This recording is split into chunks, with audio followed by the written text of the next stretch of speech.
analogy.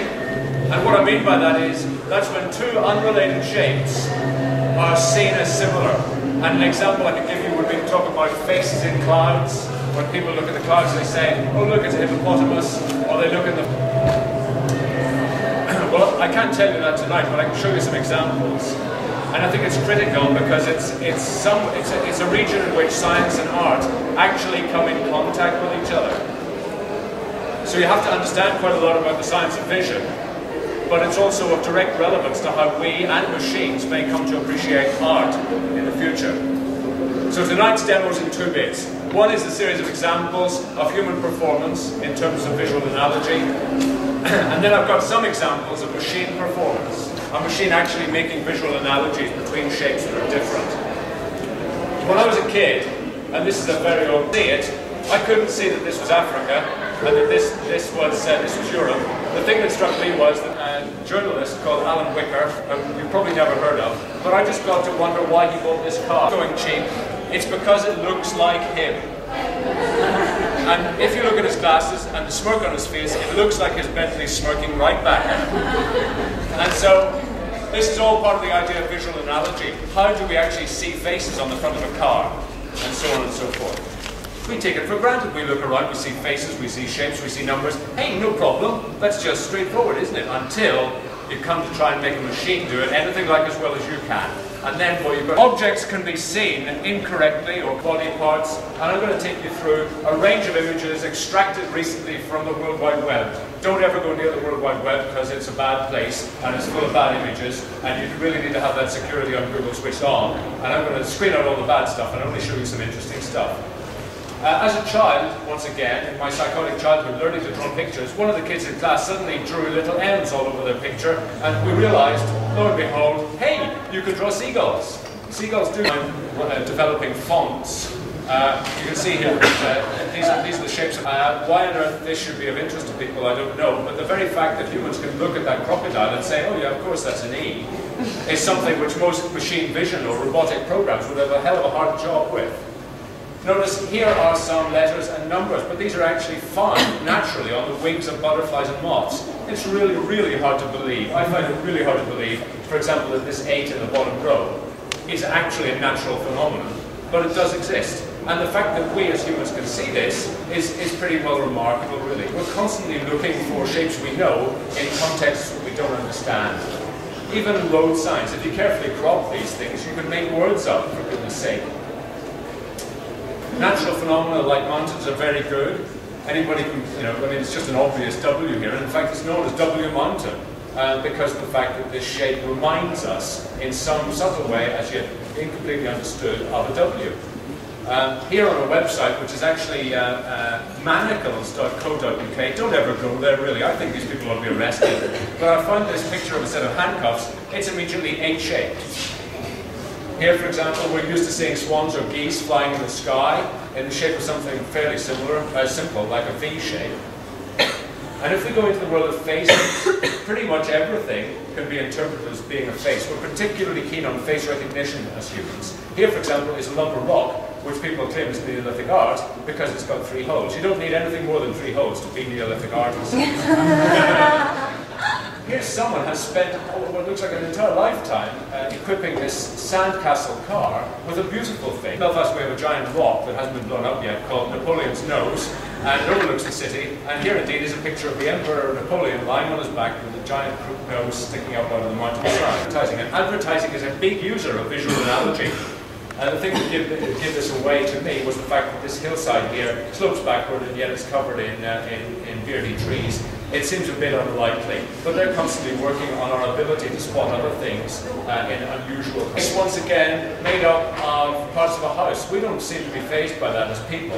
We can still see it's a face, yet there's a door and 2 windows in there. Like a bracket closure as a smiley face these days. Only a few years ago that would have been regarded as slightly eccentric. Oh, sorry about that. Sorry, that really is disturbing, honestly. Here's a moth that looks like somebody's rather ghastly Dracula-like face. Here's a ghastly guitar in the shape of North America, thanks. And a tree in the shape of Australia. The very fact that we can see both things at once puts huge pressure on any machine vision algorithm that claims to be human-like. a few more natural phenomena. Can you really see a big ladle in this image? Well, our ability to you? Yeah, I suppose it does actually. It sounds ever so much more friendly as that. Here we have insects which attempt to fool other creatures by the use of visual and language. Mathematical objects. Mathematical objects can look like trees. We have no doubt about identifying those. And here's a giant inflatable hot air balloon in the shape of a cactus for reasons who knows why. Insects, once again, are very good at visual analogy because they know how to stay alive. This Mandelbrot set, everybody's vaguely familiar there. And here's a section on vegetables that look like people's body parts, which perhaps I shouldn't have put in. I'm sorry. It's just grotesquely sexist.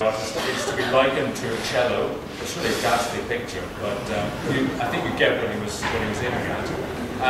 Alca and the aluminium company have decided that their cookie cutter here is time grabs. We're exploiting our ability to spot shapes in what is, after all, just a collection of geometrical pieces of wood. Well, you know, I guess I used to do this as a child for a animation screen, to be saying a kind of a giant OK to the comet going overhead. And here's some sand dunes that look like, perhaps people who don't have clothes on queuing together or something. Passing right along, here's a rather beautiful eye, and you can see that on the wing of this butterfly, you can see that it's even got a beautiful highlight here, which evolution has equipped it with. We have no problem at all in seeing this as an eye. Robot vision would have. And you can see that here's a picture of a woman's body, which is described as a part of male anatomy.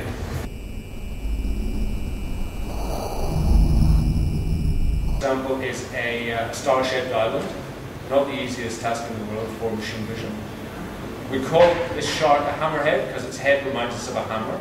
And here is the QB2 coming in across a cloud bank, a cloud shaped like a ship. Well, there are also people who have time on their hands to create what they call drupals, created by birds who've decided to sit there. It'd be interesting to hear someone play that actually and see if the birds know anything about music. And here are two onion rings, which someone is delighted to believe stand for the symbol for infinity. This is another physical mathematical construct which is known, and it's the Lorentz attractor. So what I'm going to do now is to outline the Foviola program out there in the land of robot vision in terms of its object recognition capability. Here on the left, this I should say is a program developed to show you attempts to give us reliable visual interactions with machines for the first time. It works on the basis of tunnel vision, looking at a small area at a time. And it gives us the general capability, not just road signs, not just writing, not just cars, not just icons. And it also provides the ability to learn things really fast, just as a little child does. You show it the shape, it learns the shape. What could be simpler? Some of the applications we're looking at for Foviola are in so-called smart cameras. They just sit there looking for shapes that they know about and don't say anything until they spot one. Domestic robotics. We're trying to get Sony interested in actually allowing us to plug our software into their robot dog, a device at the moment which will allow visually impaired people to look inside their cupboards and to have something like a mobile phone say, beans. Salad, I'll show you the program working. This is what Foviola looks like, and you're going to say, hey, it doesn't deal with very complex images, does it? Because it's just got an input image here of 50 by 50. Well, it turns out that that's largely the way that people deal with complex scenes, but passing right over that at the moment. You can see that the question is, I mean, lots of systems can do this, lots of systems can recognize shapes, even general shapes, but the question is, can it do visual analogy of the kind that I've been telling you about tonight? Well, try that, and it says, yes, okay, I recognize that because you fed it in earlier, but its best guess is indeed still an A, so it'll cope with a lot of noise on board, which is a good sign, but it's still not visual analogy. If I drew another little seagull and said, okay, Foviola, what is that? Well, there's the stored exemplar. What is it? What's the most, the nearest thing, or the thing that's most like it in the thing? I think you've just drawn an M there. And not only that, but it gives me 31 different M's to play with. So it's able to say, yeah, seagulls are like M's, just as I was when I was 5 in primary school. Everything in its kind of iconic form. They look at things as they really are. And you can sort of see that there is some kind of analogy there between a closed-in foreshape and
That has a research center called the Z-Lab.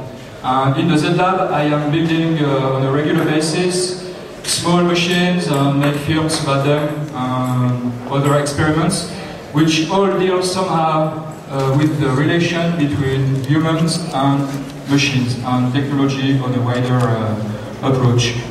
I'm going to show you first a short film.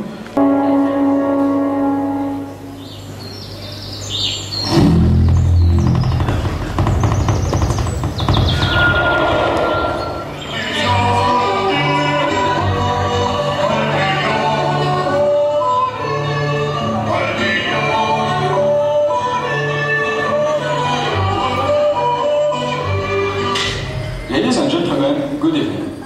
Sometimes the experimenter, taking the best of popular culture and cutting-edge science, discovers unexplored possibilities. Along this line, the subject of tonight's program is the cybernetic parrot sausage. German people eat loads of sausages. During a recent trip in Osnabrück, I was given the chance to find out by myself that his reputation was true fact. These locals are eating bratwurst, white sausages spread with mustard and served in a very, very small pan. In a little supermarket, I bought 17 different species of sausages. Among them, I selected this orange sausage. Test.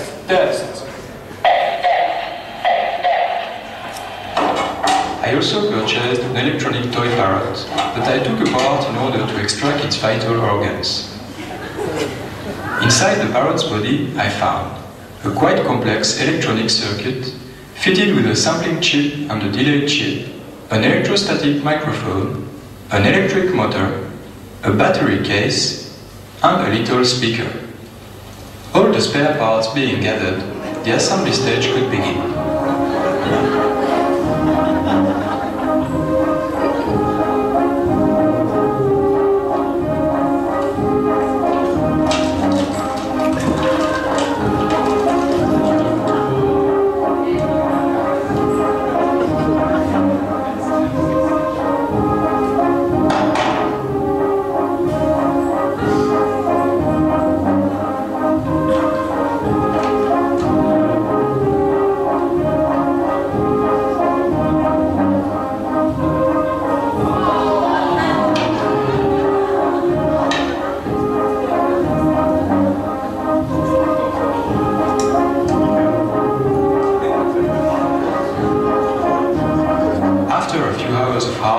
the cybernetic parrot sausage was ready. Ich will ein Wurst.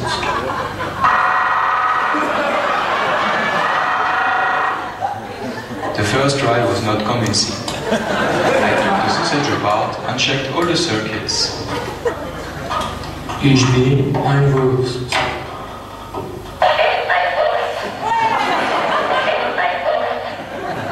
That's it for today. Thank you for your attention. That's it for today. Thank you for your attention.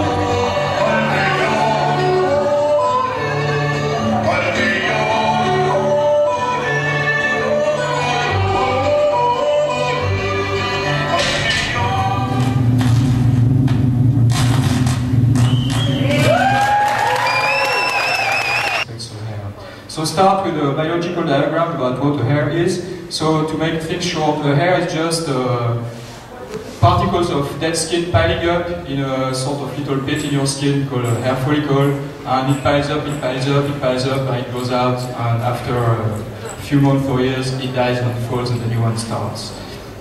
That's all the names for those of you who can be interested in these sort of things. This is me as a kid with a little hairy friend of mine, because as most children I was quite keen on little animals and the sort of tactile aspect of it, and the sort of very immediate interaction with the small animals was and still is for me quite a fascinating subject. This is my first pet, photographed quite old, but it's a dog that I had from age 6 to age 23, so just a few months before it died, called Tino, R.I.P.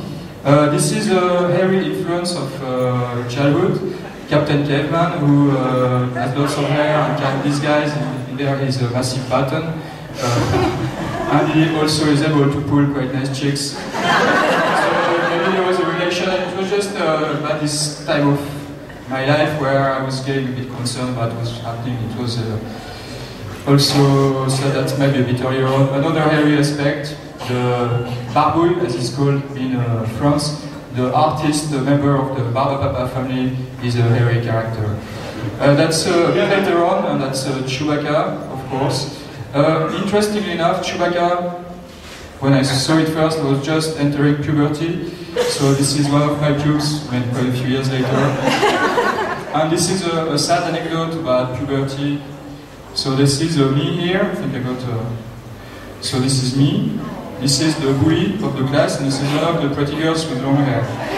This is the set of the story. This is the swimming pool in the little French town I was brought up in, called Divonne-les-Bains. And in Divonne-les-Bains, people who are in between age 12 and 14 or something, when they've got PE during the spring, they go to the pool. In the pool there is 2 changing rooms, one for the boys, one for the girls. And one day, whilst we were there after swimming, changing, this guy stole the hairbrush of this girl, ran back to the boys' changing room, and stark naked started brushing his pubes for like, a good 5 minutes. In front of all boys, most of them, like me, had no pubes at the time. It was so embarrassing, and the girl was knocking at the door, screaming her lungs out, like, "Pascal, give me back my brush," which she did eventually. So eventually my hair grew as well, and I grew some of my hair too. A short example of a novelty hair, my hair on a more recent basis, because I noticed when you lose the one on your head, it seems to, the energy shifts down, something happens in the nose as well. Which, by the way, I got a little experiment. I mean, it's just really a gag, but a friend of mine recently came back from a trip, and he brought me this. He said, "Paul, I got something for you." I bought it in the airport in Amsterdam, and this is a nose hair trimmer, which I'm going to demonstrate. Sometimes you can hear the sound of the hair being clipped.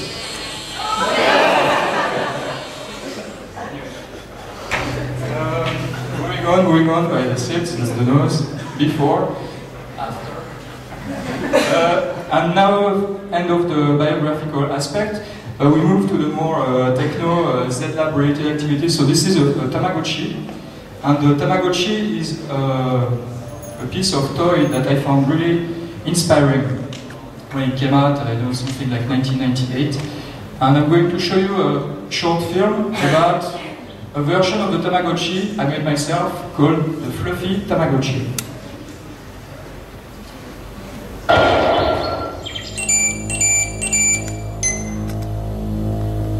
Ladies and gentlemen, good evening. The progress of artificial intelligence often produces side effects that reach the general public. A recent example is the Tamagotchi, or virtual pet, that took over the world as a plate of brightly colored beeping mini toys. I got hold of some of these creatures and analyzed their structure and behavior. Interested by the idea of an artificial pet, but unpleased by the flimsy plastic package, I decided to build a fluffy Tamagotchi that would be big and cuddly. First, I created on my most advanced computer a Tamagotchi engine program that would host the machine's simple personality. Whee! I recorded a vocabulary of 57 words and noises. Whee! Then, I started building the body and the organs. A toy TV set was modified in order to provide a face able to express 4 different states. I built motorized legs, motorized arms, and a simple digestive system. A second computer was programmed to interface the brain and the body of the fluffy Tamagotchi. The control panel was designed with efficiency in mind. The fluffy skin, inspired from an authentic teddy bear, was tailor-made. The completed fluffy Tamagotchi weighs 5 kilos.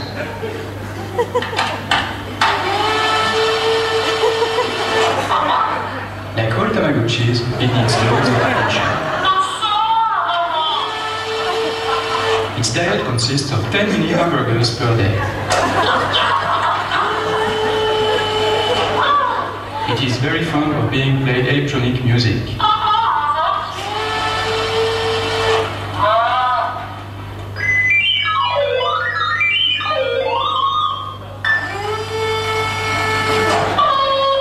When it cries for nothing, it has to be punished.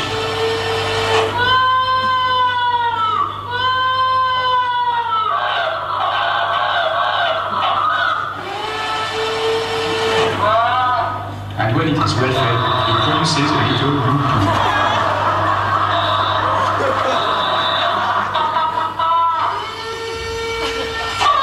That's it for today. I thank you for your attention and give a very special thought to the parents who care for the Tamagotchis while the kids are at school.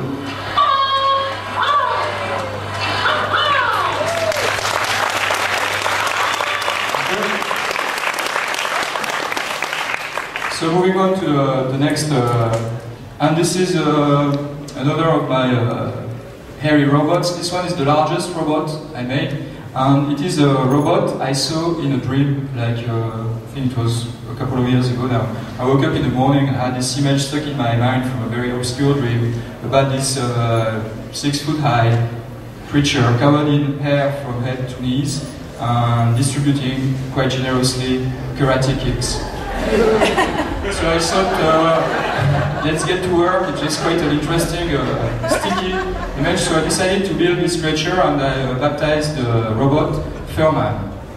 So here is a video of me demonstrating Furman in another performance which was closer to home, so I could take the Furman with me, which doesn't fit on Airways planes.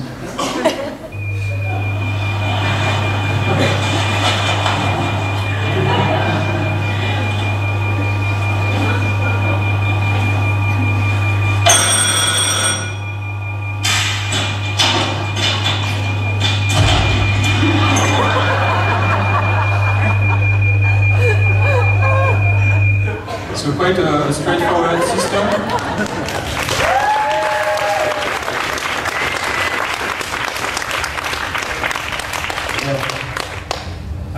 Very straightforward robot.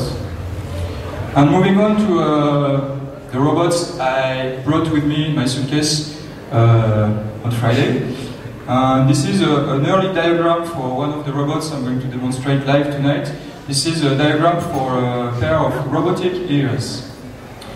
So these are the robotic ears, and I'm going to fit them on. Which is quite handy because I've been showing them in performances a fair bit over the past year. We don't have to fight over who is going to wear the ears tonight.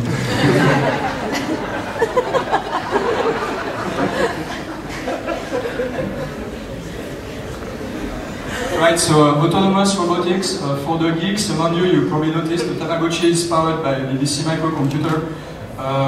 Since then I've moved to microcontrollers and stuff, so I can have battery powered things which are a bit easier to manipulate. So I got my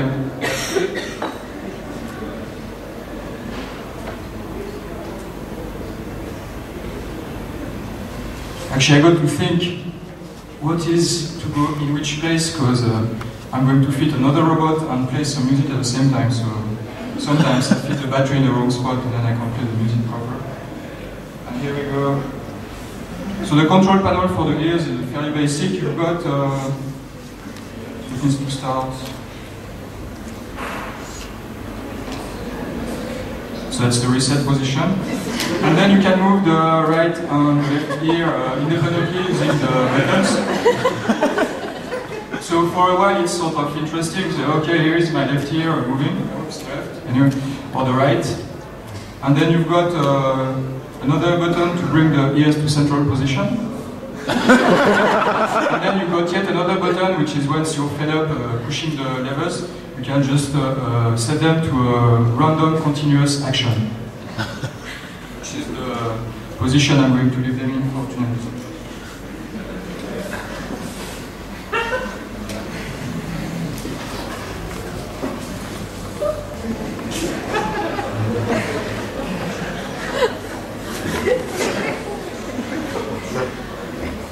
Right, so if you think about it a little bit, what comes more naturally with a pair of ears than a tail? So this is observations from nature. So you can see the cat tail and the dog tail and a drawing about a prototype tail.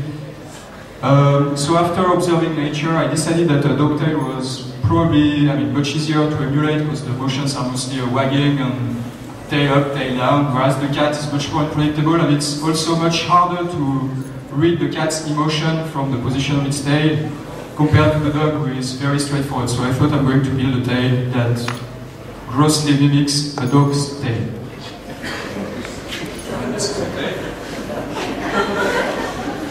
So some story, bear with me a minute while I fit the thing on.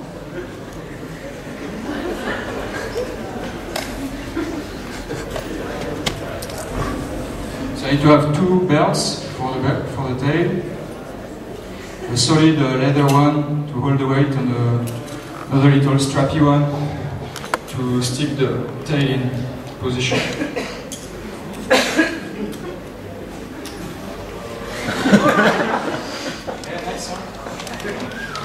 Then, same story, control panel. I'm running out of pockets to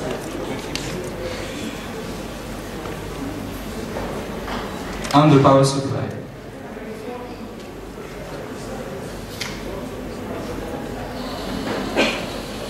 So here we go, the tail goes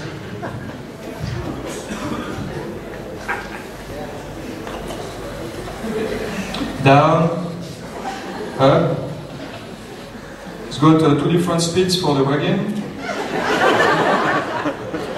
And also can obviously go up and down while wagging. And also has a reset button when you don't know where your tail is and you want to go into a sort of semi-neutral position, marginally happy but not too much, that's the way to go.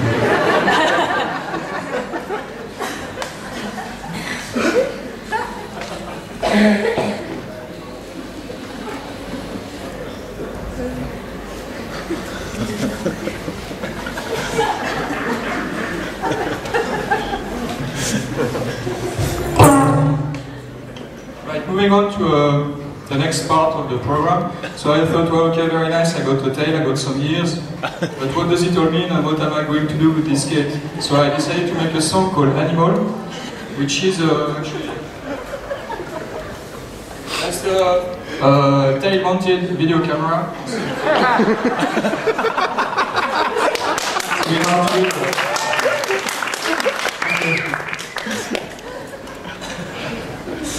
So Animal is a song in French, but you've got English subtitles to follow for those of you who don't speak French.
Going to be totally run by machines.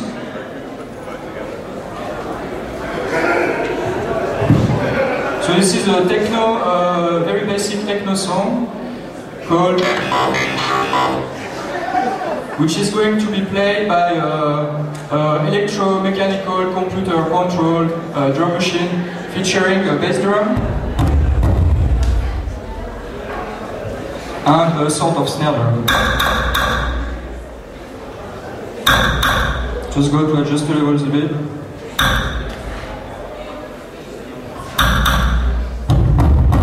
Okay, so the track is called Techno Inferno.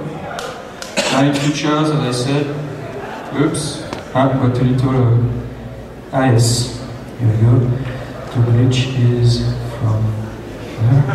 Okay, so that's the machine, so the bass drum and the snare drum. You have the lights off, please.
Well, can I have the lights out for a second, please?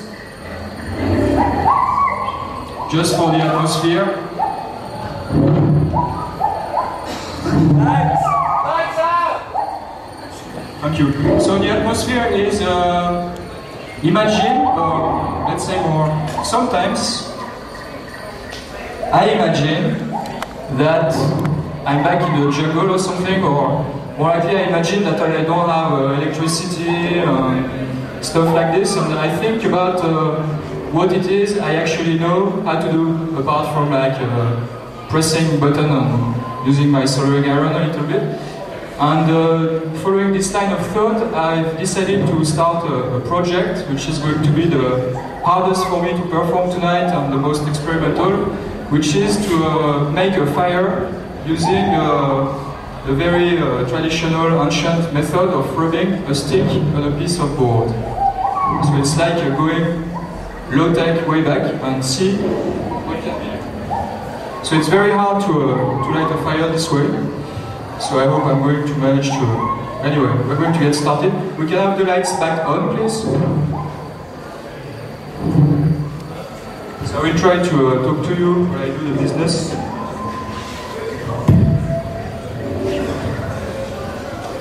Be a tricky one. Okay. Right, so to light a fire in the ancient style, you need to have a board, a stick, some flammable material, a knife, and a little, SAS survival guide recommends a little glass jar. But it could also be another piece of wood. And you can either try and do it this way, which really takes, I mean, I've never even bothered because I knew there was another way, which is to use a bow. So the idea is, you dig a little notch in your board,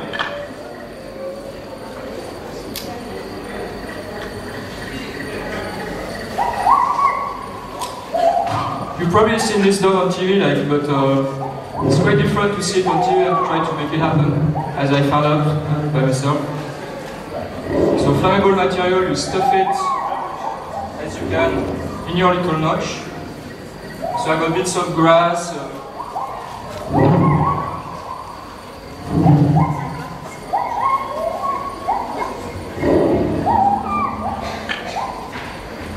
You have to make a little mix of some kind.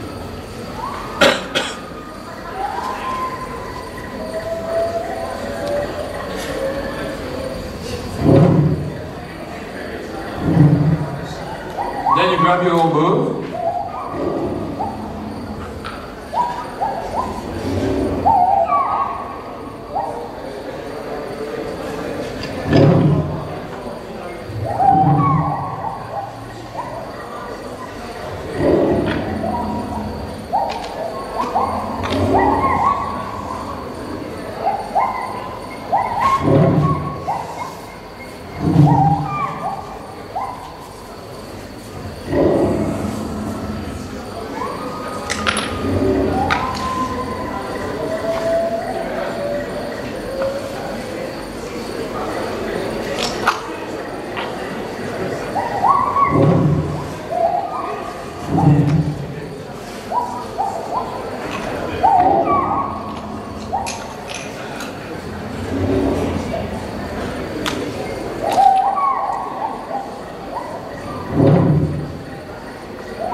So bear with me a second, you should see smoke in a minute or so. Thanks, I don't know.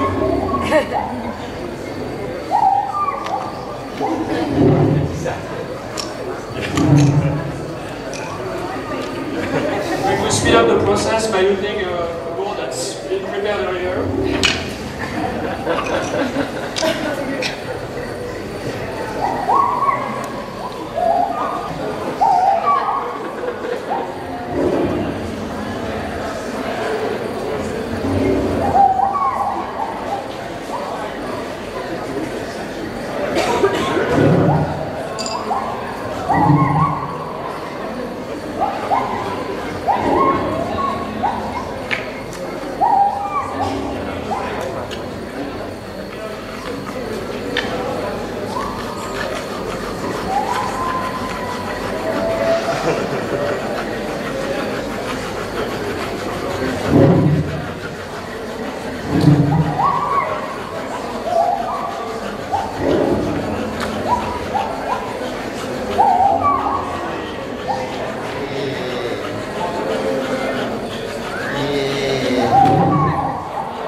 show. Basically, the core of the message is it takes a while to get it right. And only last week, getting ready for this performance, I managed to actually make a flame, believe me or not. But for tonight, it will take me another 20 minutes or so. I think it's not the right mood. But this is the way to do it. I know it works. Smells good.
Thank you very much for your attention. Yes, that's it. And enjoy the rest of the evening.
Dikke shit, man.